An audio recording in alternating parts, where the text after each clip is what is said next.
Hey everyone, welcome back to a deck profile today, and today we are doing an updated profile of the Gren Maju deck. Now, as you know, the new ban list dropped, which released some beautiful cards that made this deck a little bit more lethal, and I couldn't wait to try it out, work my magic a little, and get it set up. So, without further ado, let's dig into the new and improved Gren Maju deck. Alright, we're going to start first with, of course, 3 of the big main man. Gren Maju. Boy gets 400 attack for each of your removed from play cards. I'm sorry, banished. I'm old school, I like saying removed from play still, so it doesn't matter. But yeah, main boss man of the deck. Then we broke it down to 1 Gravekeeper's Covenant. Now, you'll see why I broke it down to 1, but 1's still good, gives you a nice little buy on the board. Or a quick attempt to Echo Valley. Along with 1 Either Millions, I broke these down to 1 for this new deck idea I got, and I kind of like it. It does end up working. Then we have 2 Ash Blossom Joyous Springs, along with 2 Patchies. Ash Blossom, still one of the best hand traps in the game, and Patchy stops all special summoning, and if you're able to flip them, destroys all special summon monsters on the field. Then we have 2 Banisher of Radiance, which acts like a living Macrocosmos, and 3 Gizmek Orchi. Now, the thing about the Orchi, he sometimes ends up being your boss monster as well, because he's able to pop a card by banishing 3 cards from your extra deck. But most of the time, with the way my deck locks things down, kind of just ends up poking my opponent continuously until they run out of life points, if they can't get them out the way. Now, for a new card in the deck, 3 Jalgan the Spiritualist. Jalgan the Spiritualist is a very old but fun card. Basically, this card acts like Patchy. Near player special summon. However, he has a slightly better effect, because Patchy, he can destroy special summon monsters if he's flipped. Him, discard a card from your hand to destroy all special summon monsters. He was using a great combo with cards like Last Turn, to where your opponent could not do anything. But Jalgan is the newest spice added to the deck, and he will be putting in the work.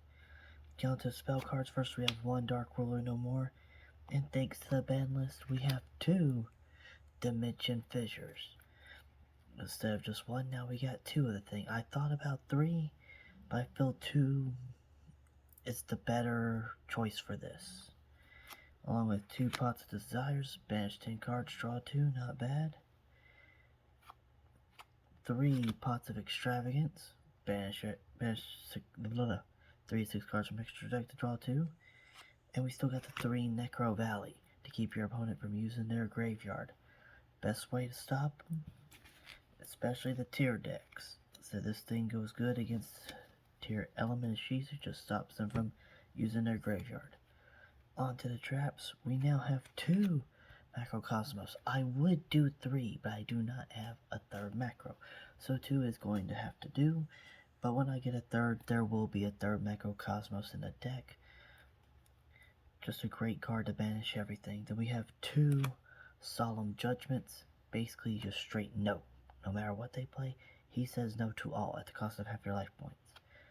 2 Evenly Matched. This card put in some work at my last tournament, and basically end up helping me win the games and stalling out some of the games. Great card right there. Then we have 3 Metaverse. This is why I'm down to 1 Gravekeeper Covenant. I feel like Metaverse is the better of the 2. Because while yes, Gravekeeper Covenant can add the card to hand, I can't do it on my opponent's turn. If I have this set face down, I can do it on my opponent's turn. Activate it, get Necro Valley straight to field or to my hand. I just feel like this is better than Gravekeeper's Covenant. And that's just my personal opinion on it. Then finally we have 3 Infinite Imperms, one of the best hand traps you can have. Legit a hand trap. Or, if you do set it on the field, stops your opponent's monster and destroys a spell card if it's in the same column, if I recall.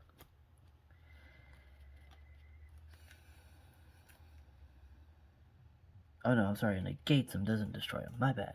Anyways, now we're on to the extra deck. Now I have adjusted the extra deck a little to cards that I can use more often if I have to go into them. We'll start with the links, which is 1 Shibobi Insect, Decode Talker, Regulator, Nightmare Cerberus. I got 2 of the Shibobi Insects. They're still easy to get to, but the Nightmare Cerberus is in there, and Decode Talker. I rarely go into any of these, but they're in there in case I do need to do some extra deck shenanigans. And the synchros really don't matter, but these are the synchros that I do have in the deck. Possibly the only playable one is the Stellar Wolf and Black Rose Dragon. The other two really don't matter because, well, like I said, they're just in there for fodder. They're in there for exchange and everything. These two are probably the only ones I will get in on the board if I ever do. So it rarely happens. There's really no need. As far as fusion goes, we just have these 2 fusions right here, and so they're just there for extrav. Now the XCs is where I do have 2 new ones that I possibly rarely can go into, which is number 100 Soundstock and Dark Rebellion XC's Dragon. Then we have just the Gunk Ship and the whatever, however you said it. So I got a few new cards in the extra deck that I can go into if needed, but they're really not needed. But guys, that is it for the Gren Maju deck profile. I'm really happy with this build. It's really fun for me. Not my opponent, but for me. I have some cards in the extra deck as well that I put in for this thing to give me more outs and negates if I have to, depending on the gameplay. But the extra deck changes so much, it's almost kind of pointless to show in the video. If y'all want me to start showing the extra decks in the video, just leave a comment and let me know, and I will start doing that. But for now, this is the main deck. This is Gren Maju. Hope y'all enjoyed it. I'll catch y'all later. Good luck in your next duels. Bye.